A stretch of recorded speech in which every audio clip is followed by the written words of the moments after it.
that partition was, of course, a humanitarian disaster for millions of people, but it was also a property bonanza, if you will. And, when you go to the old files and stuff, you actually begin to see by the early 1950s reports coming in from the special police establishment, for instance, that, there are civil servants who have mysteriously acquired large commercial and urban properties.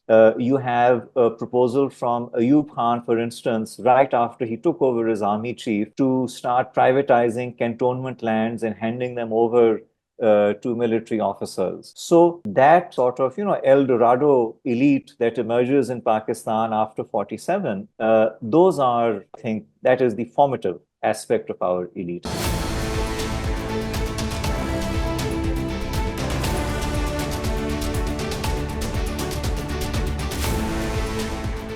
Hello, friends. Welcome to Fiscal Focus at DawnNews English. I'm your host, Danish Khan. And today we are going to explore the intersection between economic development, institutional inertia, and climate change. Although climate change is a truly global issue, but we live in a world full of nation states, so it's imperative to ask, has interstate world capitalist system has become an obstacle in the way of resolving crisis of climate change? Also, today we'll explore how different political actors and institutions influence economic policy making in Pakistan. To discuss these issues, I'm joined by Dr. Ihan Niaz. He's professor of history at Quaid-e-Azam University in Islamabad, Pakistan, and he's author of multiple books and research articles. His most recent book, titled Downfall: Lessons for Our Final Century, engages with the issue of climate change from a pluralistic historical perspective. So thank you, Ilhan, for joining us today. And I want to start with the question of economic policy making in Pakistan. So tell us about how different political actors and institutions influence economic policy making in Pakistan. Well, in Pakistan, what we see is that right after independence, the central government moves very quickly to establish a monopoly on the making of long-term economic policy. And this is actually done under a kind of informal Ministry of Economic Affairs 6-year plan that is actually launched in 1949. And in it, what we see is that the central planners begin to make decisions about what we would perhaps consider very small or medium level developmental projects that are to be taken up in different provinces of Pakistan. And the thinking again is that, only a strong centralized approach can in fact deliver the kind of rapid progress that the leaders of Pakistan hope they are setting the country on the path of. Related to this, and this I think occurs at the time of our first budget in 1948, in which there is a centralization of all of the revenue functions, or nearly all of the revenue functions. So what we see is that before independence, the central government used to collect about 55% of the revenues, and the provinces and the local governments collected the remaining 45%. But after the first budget that Pakistan passes, nearly 90 to 92% of all revenues are now to be collected by the center. And the center basically decides that it will create a divisible pool through which it will then allocate resources for development to the provinces. Today, of course, we have a much fancier name for the divisible pool. We, I think, call it the National Finance Commission Award, and there's a huge coordination council and bureaucracy involved in its running. But fundamentally, it is the divisible pool, and the meeting decides how to, share the divisible pool. So this was the political wisdom, if you of Pakistan's early leaders. And fundamentally, it does not seem as if that wisdom has really been challenged. even to the present day. So I know that a lot is made of the National Finance Commission Award, which provided the provinces with a greater share of the resources. But in that context, if we actually look at where the resources are coming from, those are still largely, if not almost exclusively, being collected from the center. This creates an additional problem for Pakistan, Mm-hmm. and that is that we get stuck in a relatively low level of taxation. So the government of Pakistan collects about the same ratio of taxes to GDP as the colonial British used to. The only difference, of course, is that the Pakistani government, unlike the British Raj, likes to launch lots of expensive mega projects, likes to have at least a heavy developmental outlay projected in its budgets. It uses large amounts of development funding in order to consolidate the base of the political regime of the day. Mm-hmm. So our expenditure is not the balanced budget approach of the British Raj, but it leads to a highly imbalanced budget, which runs up long-term deficits. And out of those long-term deficits, unfortunately, because we have a hard time earning foreign exchange, there is a considerable dollar dimension or foreign exchange dimension to a lot of that debt, which then keeps landing us back in the IMF every 24 to 48 months. Interesting. So there's a kind of this sort of, doom loop, if you will, of Yes. our political economy. And the boom and bust cycle, if we can call it that, has been getting more and more constricted since Pakistan entered the first structural adjustment back in 1982. So the booms are getting shorter and shallower, and the busts are getting longer and longer and deeper. So, thank you for giving this historical overview. Of course, there's a debate among economists, especially progressive economists, would argue that higher deficits are not necessarily bad if those investments are used for productive, or if those investments are productive and generate employment and future productive capacity of the economy. But without getting into that debate, I want to ask you about that. You mentioned some sort of a continuation between the British Raj and the post-colonial state. So are you suggesting in terms of approaching economic policy making, there was path dependency? They continued the colonial project in the post-colonial period? Essentially, the colonial state was, relatively speaking, a low taxation, low expenditure state.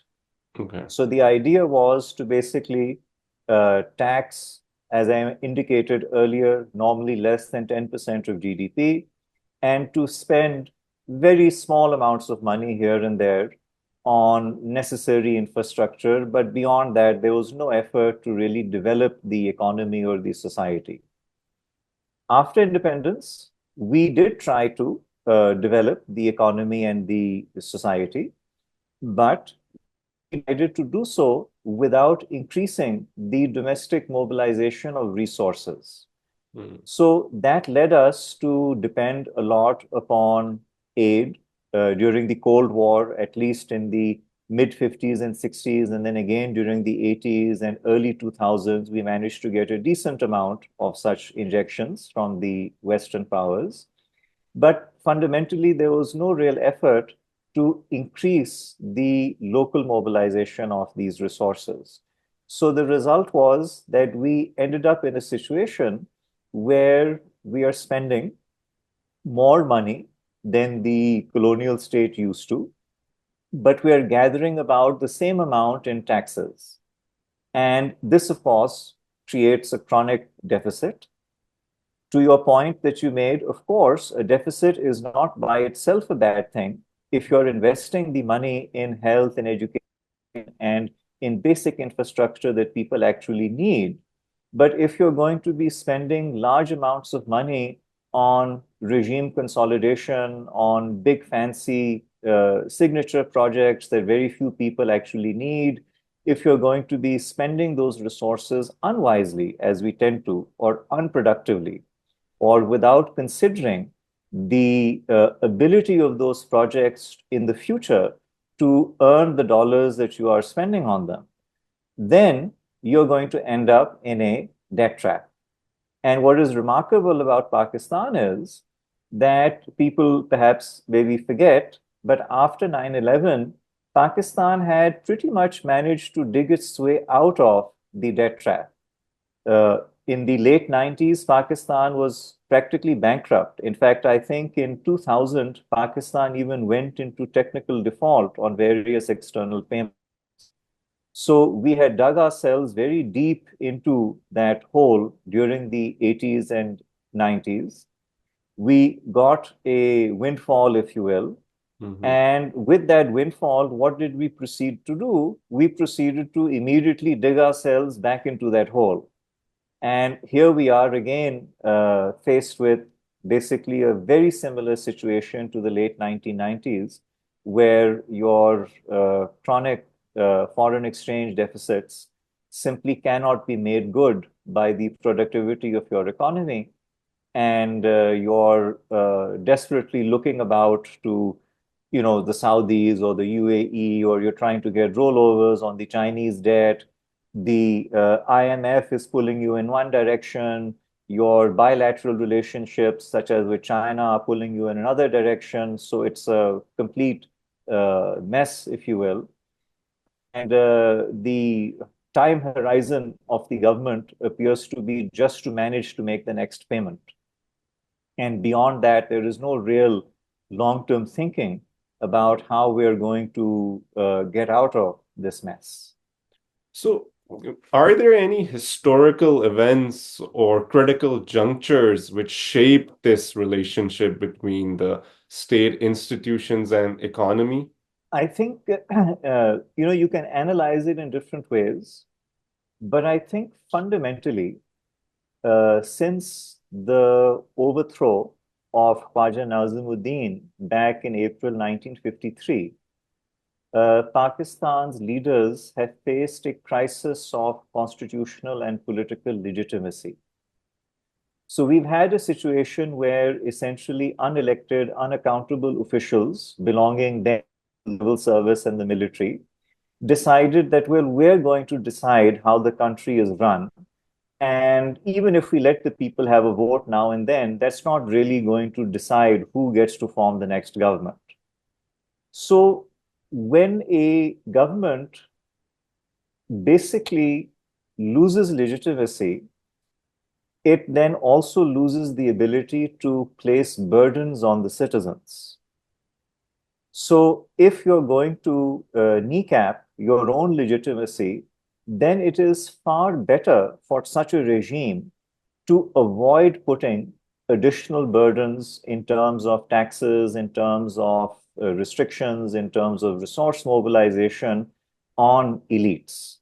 Because the cooperation of those elites then automatically comes at a premium. The leader has no legitimate basis to really demand anything from anybody. Coercion can work to a point, but we don't have that kind of one-party dictatorial state that some other societies do. So you end up trapped in this bargain, if you will, between elites, where essentially the state says that, okay, you do what you feel like doing. We won't really bother you when it comes to stuff like, taxes or declaring your property or paying your fair share.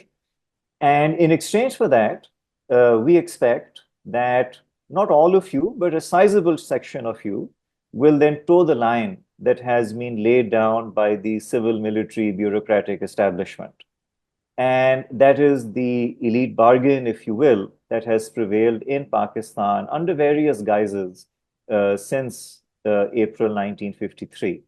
So I think in that context, it makes a lot of sense if you Pakistani leader who is, beholden to this bargain, not to go after segments of the elite who have most of the wealth but whose cooperation with you depends upon you essentially turning a blind eye to how they are conducting themselves.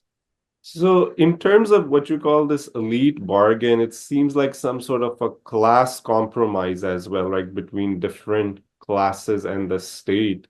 Uh, can you specify what are those classes? Because historically, we have seen, like Hamza Alavi have talked about the large landholders and the alliance between the civil military bureaucracies, and then in the planning commission, Dr. Mehboob Haq talked about some families, 20 odd families. So is that what you're referring to here? Essentially, uh, after independence in Pakistan, uh, there was a lot of evacuee property that needed to be disposed of. And the bureaucracy, in particular, was the mechanism through which that property was to be disbursed or redisbursed, as the case might be. So in Pakistan, when we talk about the emergence of elites after 1947, what we find is that, yes, of course, there were elites here before 47, but the tremendous enrichment of those elites and increase in their wealth and power essentially occurs after 1947 as a result of the redistribution of resources. Because the point that we often forget is that many of the, let's say, landlords of the Punjab before independence were deeply in debt to Hindu moneylenders. We often forget that practically the entire commerce and manufacturing and services, and also the professions, even in the Muslim majority areas, were owned and operated by non-Muslims, who, of course, fled at the time of partition. So all of that expropriation had to be managed, and that, in a way, created a Pakistani elite. So I would basically say that fundamentally, the post 47 Pakistani elite is a product of that evacuee redistribution of wealth. And all of them, landlords, bureaucrats, military officers, traders, for example, I think the highest position that Muslims typically had, even in commercial or industrial concerns before independence, was that at the moment there have been floor managers or foremen, and they became owners of the concerns that had been abandoned by Hindus and Sikhs overnight, basically at the stroke of a pen of a bureaucrat. So I would say that our entire elite, or large parts of it, owes its situation to that initial act. And since then, of course, that elite has expanded, it has diversified, new elements have gradually been added to it over a period of time. And those that benefited from that evacuee redistribution by, basically the simple law of capital gains are essentially immensely rich compared to nearly any other Pakistani. And that is the core of our elite in that sense. It has different components, but it is this common historical experience that I think binds our elite together. That partition was, of course, a humanitarian disaster for millions of people, but it was also a property bonanza, if you will. And when you go to the old files and stuff, you actually begin to see by the early 1950s reports coming in from the special police establishment, for instance, that there are civil servants who have mysteriously acquired large commercial and urban properties. You have a proposal from Ayub Khan, for instance, right after he took over as army chief, to start privatizing cantonment lands and handing them over to military officers.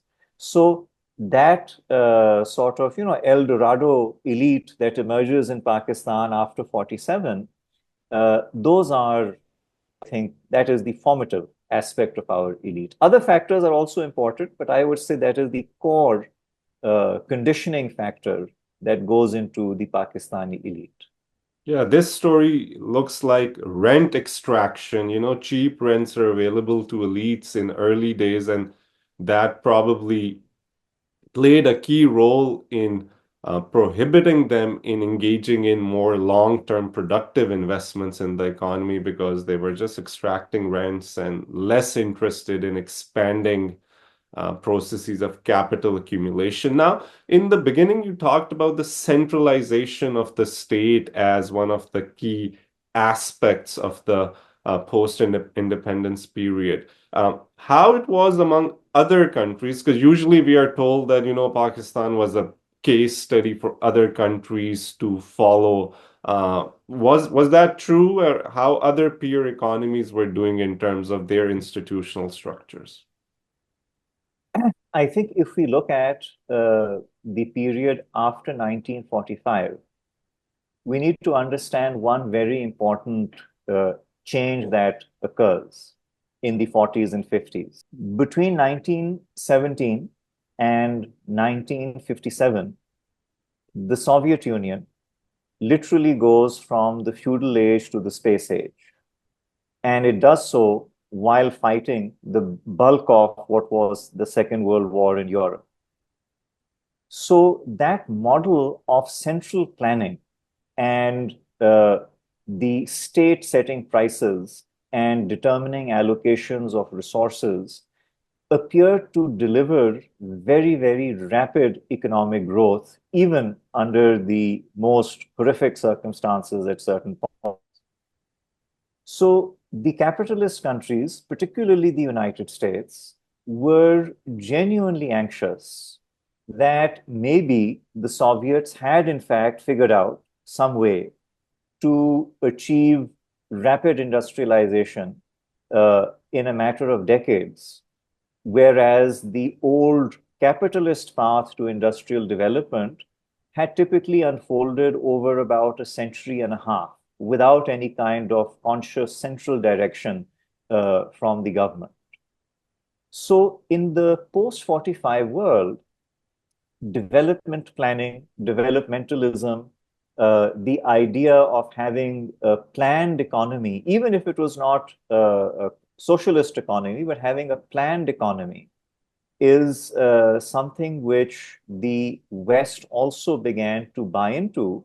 And the idea basically was that we can convince countries like Pakistan or others as well to adopt central planning methodologies. We'll send them experts and advisors and other people to help them create or set up these institutions of planning and development. We'll help them train their civil servants. We'll help them do all sorts of stuff. And what we will do is that we'll essentially try to convince them to opt for a kind of a mixed economic model in which you have planning, but the planning is sort of in league with the private sector. So the private sector is not extinguished by the planning process, as happened in the case of the Soviet Union or many other socialist economies, but the private sector is sort of co-opted into the process of development by the respective central governments. So we see this happening in Brazil, you see this happening all over the world, basically, after 1945, where this alternative route is sold. And Pakistan, of course, is one of the countries that buys into this very heavily. We have a huge Harvard advisory group eventually advising Pakistan on economic affairs. The Americans send one consultant after another to advise us on how to reorient our governance model towards greater economic development.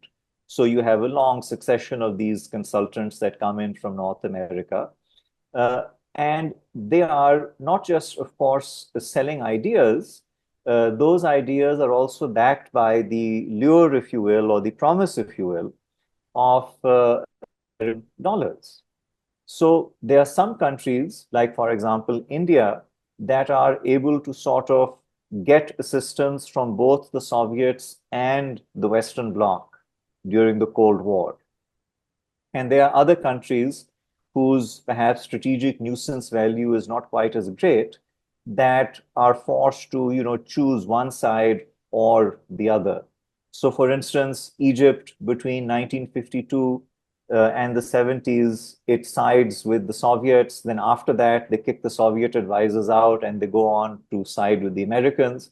So some countries choose one side or the other. Others basically have to try to play both ends. But this is a kind of competition, if you will, between the Soviets and the Americans for whether or not a market-based economy or a mixed economy can compete with a state-controlled economy. Of course, when the threat from the Soviets starts to recede in the late 1980s, then in many ways, the Western world drops the pretense of developmentalism and it reverts to its old, more hardcore free trade, deregulate, privatize, open your economies model. And that model, of course, is something that Pakistan gets enmeshed in the late 80s. A lot of other countries get enmeshed in it too during the late 80s and the early 1990s. And that model continues to prevail to this day for much of the world. So that, in a sense, is what ends up happening in our, As when we're we search for the model. as we're talking about, we are now probably entering another new historical period in a way that in the United States now consensus between both the mainstream parties is to now to protect, especially on the issue of trade. Protectionism is coming back, and Made in America is now is the motto for both parties. So, but still, in the context of countries of the global south, the IMFs and the World Banks are still talking about trade liberalization. But when it comes to the US now, that it's more about protectionist trade policies and other policies we can talk about. But now I want to pivot towards the climate change. And in your recent book titled Downfall, Lessons for Our Final Century, it's a very provocative title. Tell us about how did you come up with this? During the time I was writing my on the British Raj, which was published in 2019, I started learning more about the climate crisis as a means of studying it. Because one of the things which struck me was that all of the things which we take for granted and all of the things which traditionally political elites and states compete over or think are serious issues simply pale in comparison with the climate crisis. That since the dawn of civilization, we have operated on the assumption that the earth will somehow keep running the way it is running, and we can keep doing whatever it is that we are doing by way of civilization.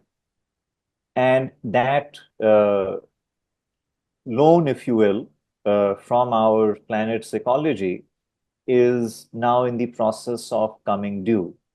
So what I wanted to do in Downfall was to try and explain, as a historian, why we ended up in this mess. That is, what can history basically teach us about human decision making, about our inability basically to think in the long term, and how the dominant structures of our politics, of our economics, even of our mass psychology, by way of optimism and consumerism and all of that, uh, all effectively prevent us from acting against danger to our collective survival and prevent us from doing what is necessary to ensure that in another 400 or 500 years, there will still be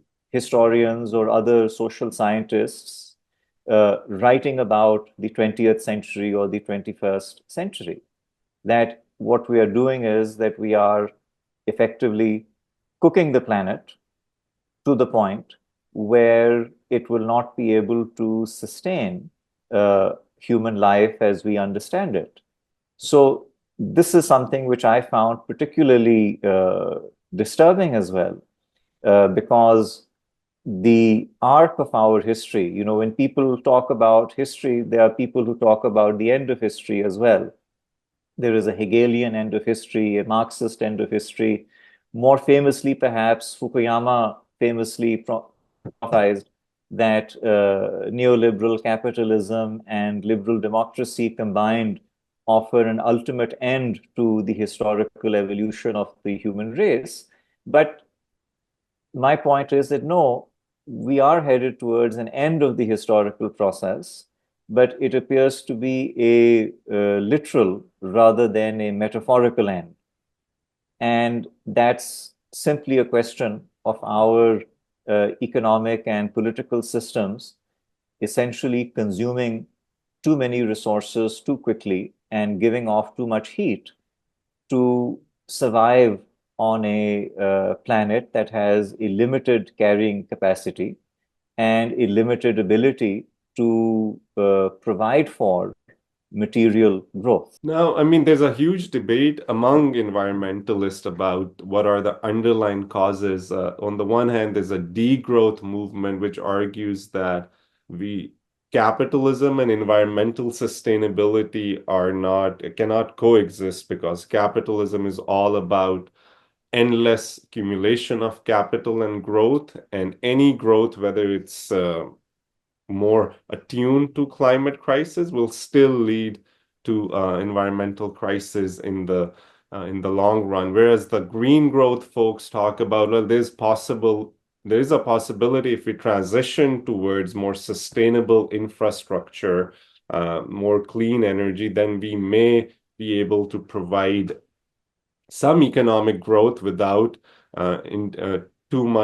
without creating too much climate crisis. How do you, or where do you fit into this debate?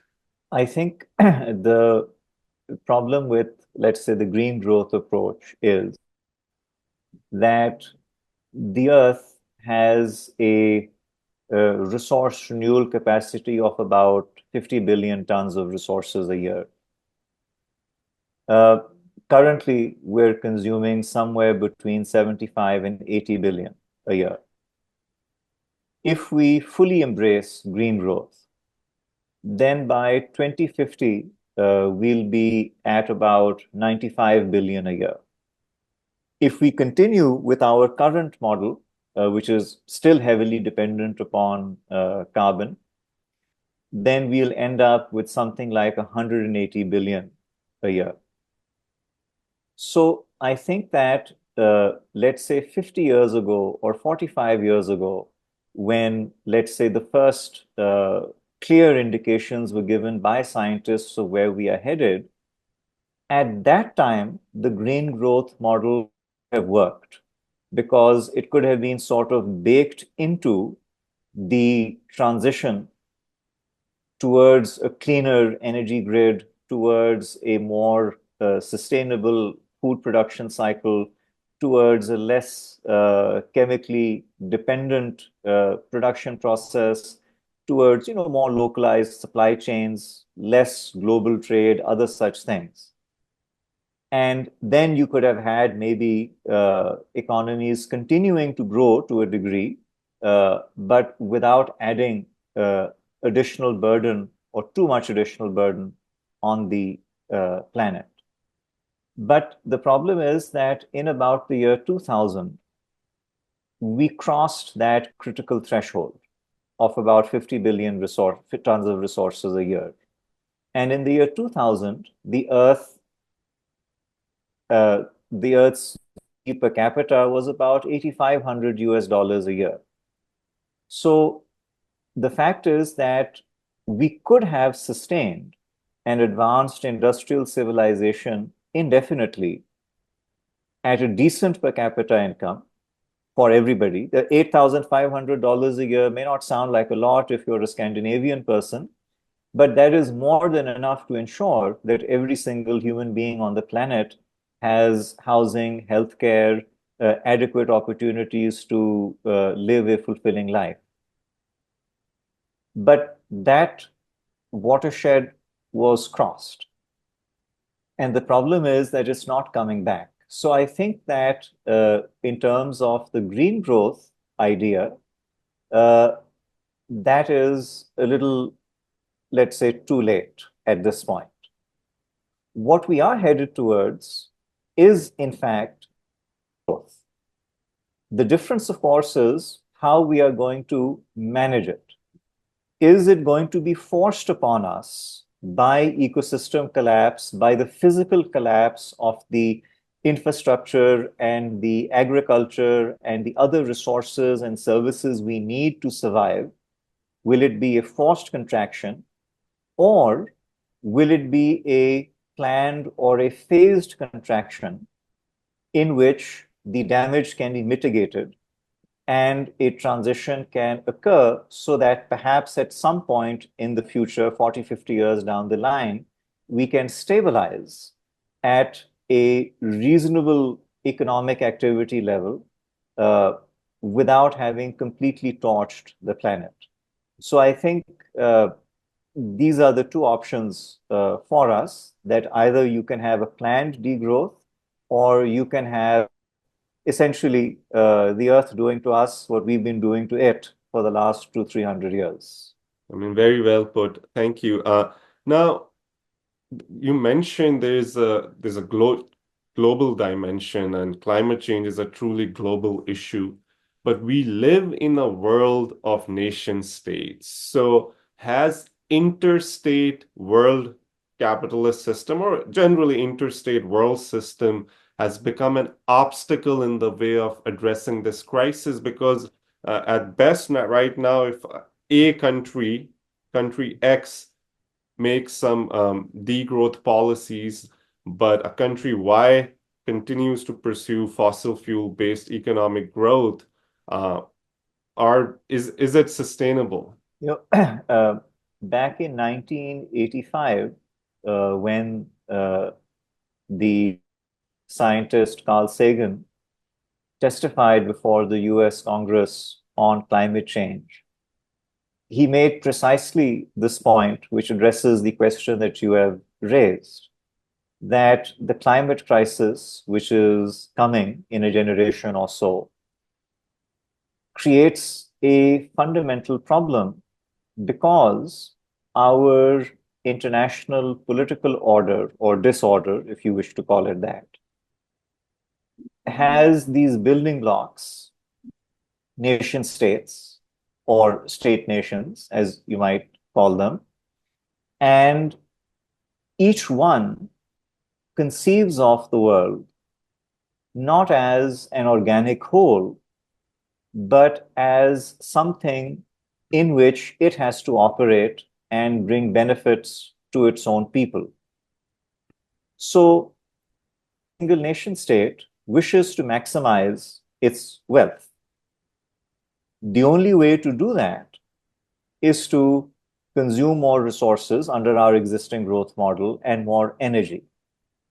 So even if many nation states agree to stop doing what is harming the environment, if other major nation states don't agree or simply ignore what is done, they can sign on the dotted line of any agreement, but then keep doing whatever it is that they're doing because there's no real enforcement mechanism, then we're going to end up in a condition of climate collapse. And in that condition of climate collapse, everybody is going to be harmed in that respect.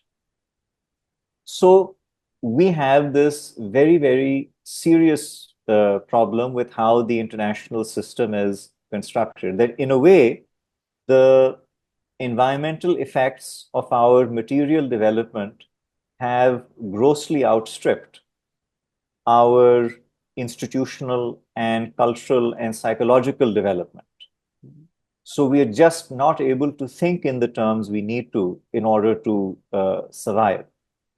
So this is a very fundamental problem. These days, there's a lot of talk about a Cold War or a Cold War II, if you will, between China and the United States. I'm very happy to note that at least high-level contacts are now ongoing between the Chinese and the American governments to maybe try and manage their conflict.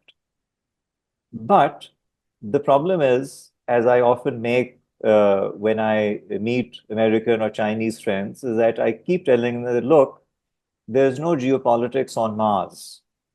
So if you want to fight over the Earth, two tigers and a single mountaintop and all that, then you need to make sure that there is an Earth to fight over. So first, get together, save the planet. Once the planet is secure, then by all means have a second or a third or a fourth Cold War for all anybody cares. But you need to have a planet to fight over. So this is a fundamental problem that, when you, let's say, look at American spending priorities, I think the United States has spent something like $10 trillion fighting wars over the last 25 years. And during the same time, it has spent less than $200 billion in terms of addressing climate change. So that, gives you an idea of what our state elites' priorities are, that there are literally infinite resources available to fight wars and cold wars, but there is little available to fight the fight that can actually save the earth for future generations. Yes, I mean, definitely we need some substantive transformation in the prevailing socioeconomic order to move towards addressing the crisis of climate change. Thank you so much, Ilhan. It was wonderful talking with you. And thank you to our viewers for tuning in. Until next time, this is Danish Khan signing off from Fiscal Focus at Dawn News English.